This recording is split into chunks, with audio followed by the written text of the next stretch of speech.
Hello दोस्तों, हमारे YouTube channel पे आप लोगों का स्वागत है। और अभी जो है कि आप लोग बीपीएससी की तैयारी कर रहे हैं।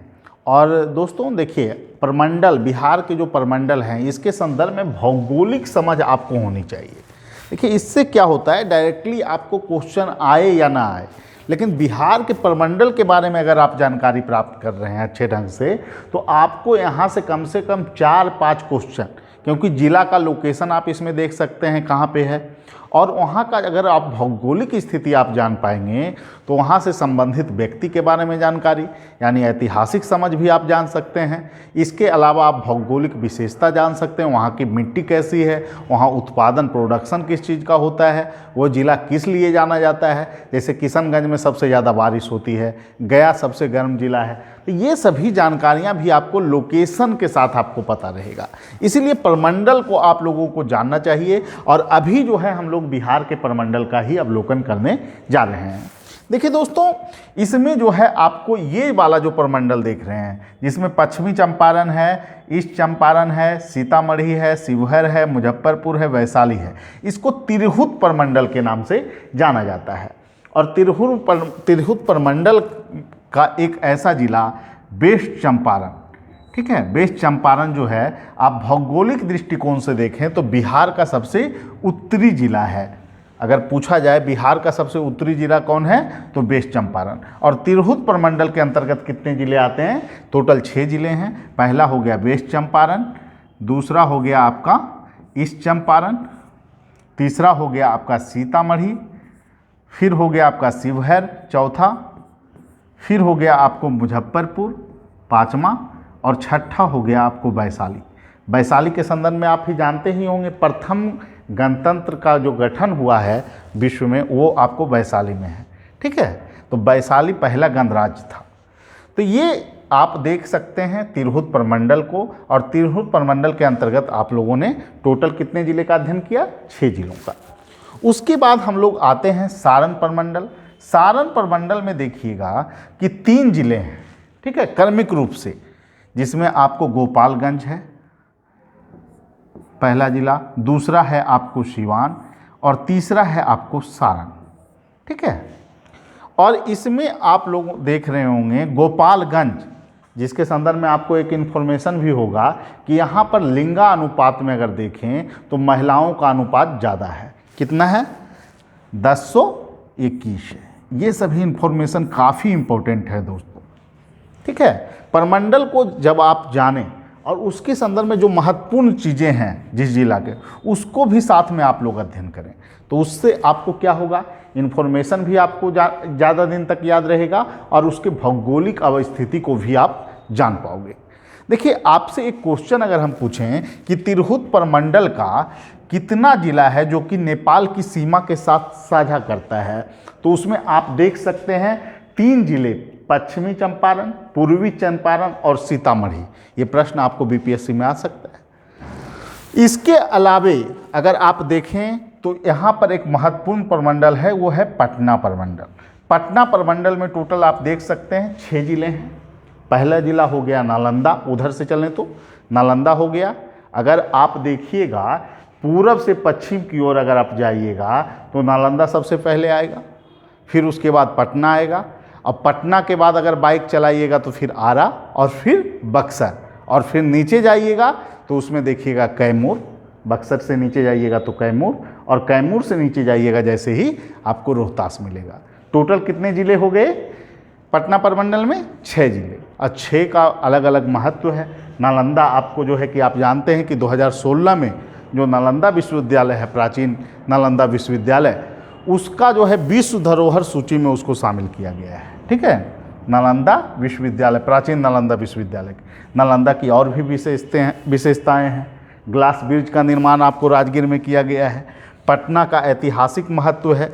पाटलिपुत्र जो है कि आपको मगध की राजधानी रही, दूसरी राजधानी, पहली राजधानी गिरिब्रिज थी। तो ये सभी इन्फॉर्मेशन, ठीक है। इसके अलावा भोजपुर भी महत्वपूर्ण है। तो यानी टोटल आपने इस प्रमंडल के अंतर्गत कितना जिला देखा? सबसे पहले आप देखे थे नालंदा को, फिर पटना को, फिर भोजपुर को, फिर बक्सर को, फिर कैमूर को, फिर रोहतास को। रोहतास के संदर्भ में एक महत्वपूर्ण फैक्ट आपको पूछा जा सकता है कि बिहार का सबसे पश्चिमी जिला कौन सा है, तो आपको उसका उत्तर हो जाएगा रोहतास। देखिए ये जो सिरा है वो थोड़ा सा जो है कि आगे निकला हुआ है, ये महत्वपूर्ण हो जाता है दोस्तों। इसके बाद हम लोग अध्ययन करेंगे, अभी तक हम लोगों ने 3 प्रमंडल का अध्ययन किया है।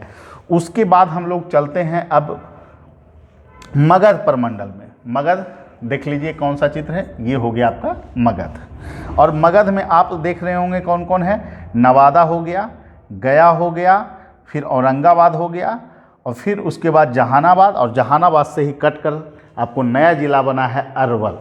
ठीक है, टोटल कितने ज़िले हो गए इसके अंतर्गत, 5 ज़िले। अब इसमें आप लोग देखिए होंगे कि नवादा का एक जगह है, वहाँ पर ककोलत जलप्रपात है, इसलिए पूछा जाता है कि ककोलत जलप्रपात कहाँ है। गया का ऐतिहासिक महत्व है। 2002 में गया का जो वहाँ पर मंदिर है, ठीक है, बौद्ध मंदिर, उसको विश्व विरासत सूची में शामिल किया गया। तो कब शामिल किया गया, 2002 में। और फिर गया के संदर्भ में और महत्वपूर्ण फैक्ट क्या है, सबसे गर्म जिला, सबसे ठंडा जिला, 80 का सबसे ज़्यादा पॉपुलेशन किस जिला में है, तो गया में है।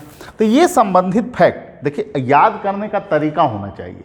आप जब प्रमंडल पढ़ रहे हैं तो उसके संदर्भ में जो महत्वपूर्ण फैक्ट है वहीं पे आप चीज़ों को जोड़ते चलिए। ठीक है, तो ये हो गया गया। फिर औरंगाबाद में आप जानते हैं सूर्य मंदिर है। जहानाबाद में सबसे कम वन है, इसका संदर्भ में आपको इन्फॉर्मेशन होना चाहिए। अरवल आपका नया जिला है। तो इस संदर्भ में हम लोगों ने चौथा अध्ययन कर लिया मगध का। ठीक है, मगध का हम लोगों ने अध्ययन कर लिया। फिर हम लोग आ जाते हैं मुंगेर प्रमंडल में।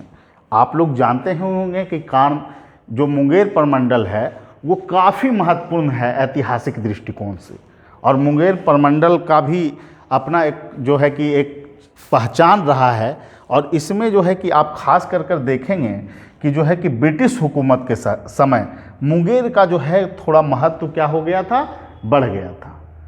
ठीक है, तो इसमें देखिए मुंगेर प्रमंडल में टोटल ज़िले कितने हैं, मुंगेर हैं, फिर उसके बाद आपको हो गया बेगूसराय, और ये हो गया खगड़िया, फिर लखीसराय, शेखपुरा और जम्मू।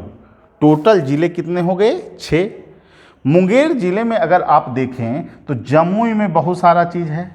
जमुई में आपको क्या देखिएगा, सबसे ज़्यादा अगर प्रतिशत में वन पूछा जाए तो बिहार में कहाँ मिलता है, जमुई में। लेकिन सबसे ज़्यादा अगर एरिया में पूछा जाए तो वो कैमूर हो जाएगा। यही सब फैक्ट आपको याद रखना है। ठीक है, तो ये आपको है नागानकटी अभ्यारण्य, नागानकटी यहाँ पे डैम है, जमुई में घूमने जाइएगा तो। शेखपुरा का भी अपना महत्व है। बिहार के प्रथम मुख्यमंत्री श्री कृष्ण सिंह का जन्म स्थली शेखपुरा है, मौरगाम में पड़ता है ये। ठीक है, लखीसराय का भी अपना महत्व है। लखीसराय के संदर्भ में कहा जाता है कि वहाँ सिंदूर का निर्माण किया जाता है। ठीक है, और टाल वहाँ का जो है वो दलहनी फसल के उत्पादन में बहुत महत्वपूर्ण है। तो ये लखीसराय के संदर्भ में महत्वपूर्ण फैक्ट है। मुंगेर के संदर्भ में तो आप जान ही रहे हैं, मुंगेर में आपको एक जमालपुर भी पड़ता है, जहाँ पर आपका रेलवे से जुड़ा हुआ कारखाना है। बेगूसराय काफ़ी महत्वपूर्ण है दोस्तों। बेगूसराय में अगर आप जाइएगा तो बरौनी में आपको मिलेगा वहाँ पर तेल शोधक कारखाना, और वहाँ पर जो है कि आपको उर्वरक का भी कारखाना है। तो ये सभी फैक्ट आपको पूछे जाते हैं। और खगड़िया के संदर्भ में भी अपना महत्व है खगड़िया का। तो ये सभी जो आपको ज़िले हैं वो किसके अंतर्गत हैं, मुंगेर प्रमंडल के अंतर्गत। टोटल मुंगेर प्रमंडल के अंतर्गत हम लोगों ने देखा कितने ज़िले, 6 ज़िले देखा। सबसे पहले अगर देखें ऊपर से तो आपको बेगूसराय, फिर खगड़िया, फिर आपको हो गया मुंगेर, फिर हो गया शेखपुरा, फिर हो गया लखीसराय, और फिर हो गया जमुई। जैसा कि आप मैप में देख भी सकते हैं, मुंगेर प्रमंडल को दिखाया गया है ब्लू कलर से। अब आप लोग आएंगे भागलपुर और बांका। इसमें जो प्रमंडल है वो भागलपुर है, और इसमें जो आपको जिला का संख्या है वो मात्र 2 ज़िले हैं। ठीक है, भागलपुर प्रमंडल में कितने ज़िले हैं, 2 ज़िले। भागलपुर जो है इसका अपना महत्व है। और फिर आप जानते होंगे कि भागलपुर जो है कि चंपा के बेल्ट के अंतर्गत आता था।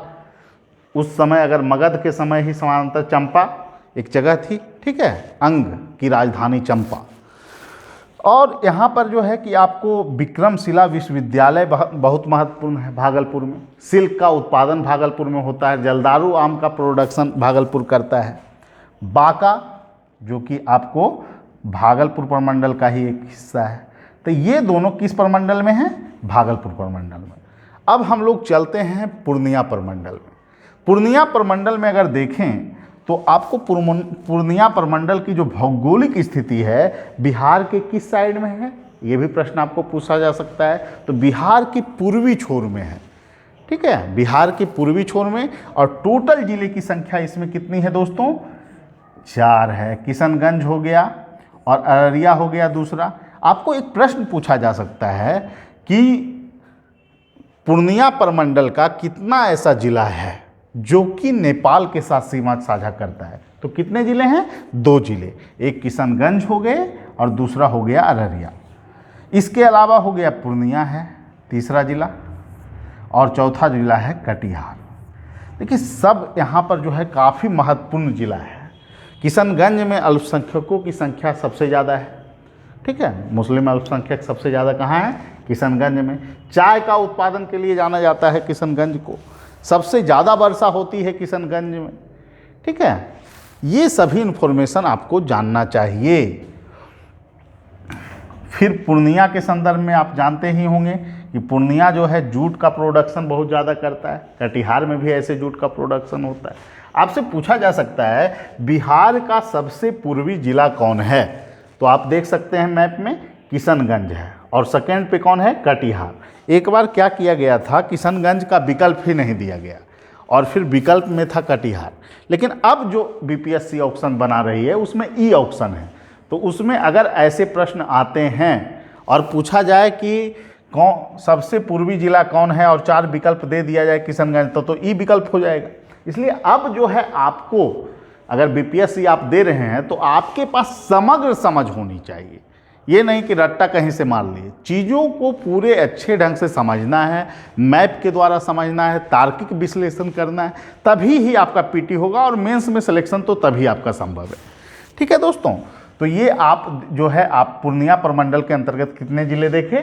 4 जिले। इसमें आपको हो गया किशनगंज, अररिया, पूर्णिया, कटिहार, ठीक है। हेलो दोस्तों, तो इसी के अंतर्गत आप लोग देखे होंगे कि 4 जिला टोटल, पूर्णिया हो गया, कटिहार हो गया, किशनगंज हो गया, अररिया हो गया, ठीक है। ये आपको याद रहना चाहिए।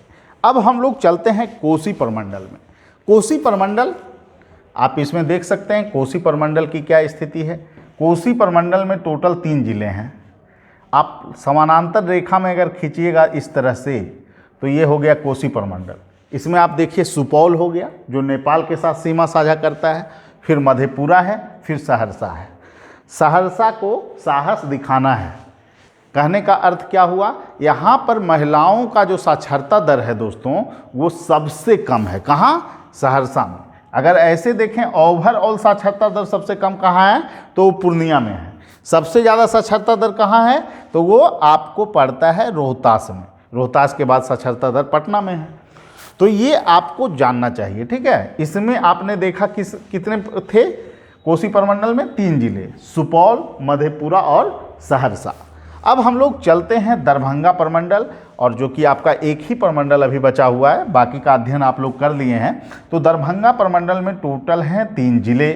दरभंगा प्रमंडल का एक ऐसा जिला जो कि नेपाल के साथ सीमा साझा करता है। आप देख रहे हैं भौगोलिक स्थिति के अनुसार कौन है? मधुबनी। और उसके बाद आपको पड़ता है दरभंगा, और फिर सबसे नीचे पड़ेगा आपको कौन सा जिला? समस्तीपुर। और समस्तीपुर में बिहार में नगरीकरण सबसे कम है। नगरीकरण सबसे कम है। अगर ओवरऑल नगरीकरण बिहार का देखा जाए तो कितना है? 11.3 है। तो ये सभी जानकारियां आपको होनी चाहिए। थोड़ा प्रमंडल पर हम लोगों का फोकस था, इसीलिए आप लोगों को जो बताया गया है, अभी बहुत सारा इन्फॉर्मेशन हमने नहीं बताया है। और अभी हम लोग जो है कि फिर से एक बार इस चीज़ को रिपीट करते हैं। हाँ, तो आ जाइए, फास्ट में थोड़ा करेंगे चीज़ों को। सबसे पहले पटना प्रमंडल जो यहाँ पे दिया गया है उसी के अंतर्गत ही कर लेते हैं। पटना प्रमंडल के अंतर्गत हम लोगों ने 6 जिला देखा, आप मैप में देख सकते हैं। पटना प्रमंडल के अंतर्गत नालंदा, फिर पटना, फिर उससे आगे बढ़ जाइएगा तो फिर हो जाएगा आरा, फिर बक्सर, बक्सर के नीचे जाना है दोस्तों तो फिर आइएगा किसमें, कैमूर, और फिर आपको रोहतास। टोटल हो गए कितने, 6 जिले। फिर है तिरहुत प्रमंडल, इसी के अंतर्गत कर लेते हैं, ग्रीन में आप देख रहे होंगे। तिरहुत प्रमंडल का 3 ऐसा जिला आपको हमने बताया है जो कि नेपाल के साथ सीमा साझा करता है, और वो है पश्चिमी चंपारण, पूर्वी चंपारण, और तीसरा जिला जो आपका है वो आप देख सकते हैं सीतामढ़ी। 3 जिला हो गया। फिर उसके बाद शिवहर हो गया उसके नीचे, फिर उसके नीचे कौन हो गया, उसके नीचे हो जाएगा आपको मुजफ्फरपुर, फिर वैशाली। ठीक है, तो ये टोटल हो गए इसमें कितने जिले, 6 जिले। इसी तरह आपको याद रखना है, यानी तिरहुत प्रमंडल के अंतर्गत कितने जिले, 6, पटना प्रमंडल के अंतर्गत 6, सारण प्रमंडल के अंतर्गत 3 जिले हम लोग देखे हैं। उसमें कौन कौन हो गया सारण में, गोपालगंज हो गया, सिवान हो गया, सारण हो गया, क्रम से याद रखना है। ठीक है, तो इसके अंतर्गत 3 जिले हो गए। फिर उसके बाद आ गया आपको दरभंगा, दरभंगा प्रमंडल के अंतर्गत आपने देखा था 3 जिला, कौन कौन, मधुबनी था, दरभंगा था, और तीसरा था आपको समस्तीपुर। ठीक है, यहाँ पर देख लीजिए, यही है मधुबनी, 3 जिले। कोसी प्रमंडल के अंतर्गत कितने जिले, तो 3 जिले, सुपौल हो गया, मधेपुरा हो गया, और सहरसा हो गया। ये हो गया आपको कोसी प्रमंडल। फिर आप देखें पूर्णिया, पूर्णिया के अंतर्गत कितने जिले हैं, टोटल 4 जिले। पूर्णिया प्रमंडल के अंतर्गत कितने जिले, 4 जिले। उसमें से 2 जिले ऐसे हैं जो नेपाल के साथ सीमा साझा करते हैं, वो हैं किशनगंज और अररिया, और उसके नीचे आइएगा तो फिर पूर्णिया और कटिहार है। ठीक है, पूर्णिया प्रमंडल। फिर आप देखेंगे भागलपुर प्रमंडल। भागलपुर प्रमंडल के अंतर्गत कितने जिले थे, 2 जिले, भागलपुर और बांका, देख सकते हैं भागलपुर और बांका। पूर्णिया में था 4। फिर आप आइए मुंगेर, मुंगेर में टोटल कितने, 6, और मुंगेर में आप देखे थे कौन कौन, बेगूसराय, खगड़िया, फिर उसके नीचे आइएगा तो मुंगेर खुद हो जाएगा, फिर शेखपुरा, फिर लखीसराय, फिर जमुई। आप मैप में देख सकते हैं अच्छे ढंग से इसे देखिए, बेगूसराय, खगड़िया, मुंगेर, मुंगेर के बाद लखीसराय, शेखपुरा, फिर जमुई। यही भौगोलिक स्थिति है। फिर हम लोग देखेंगे मगध। मगध में टोटल कितने हैं, तो मगध में टोटल हैं 5 जिले। कौन कौन हो गए, नवादा हो गया, नवादा के बाद इधर आइएगा तो गया, गया के बाद कौन हो जाएगा, औरंगाबाद, औरंगाबाद से ऊपर जाइएगा तो जहानाबाद, और जहानाबाद से ही कट के बना है नया जिला अरवल। और टोटल जिले कितने हो गए इसके अंतर्गत, टोटल जिले हो गए 5 मगध प्रमंडल के अंतर्गत। पिछले बार क्वेश्चन पूछा गया था कि मगध प्रमंडल, मगध में कौन सा जिला शामिल नहीं है। अब बहुत सारे लोग ऐतिहासिक संदर्भ में चले गए और इसके कारण उनका उत्तर गलत हो गया था।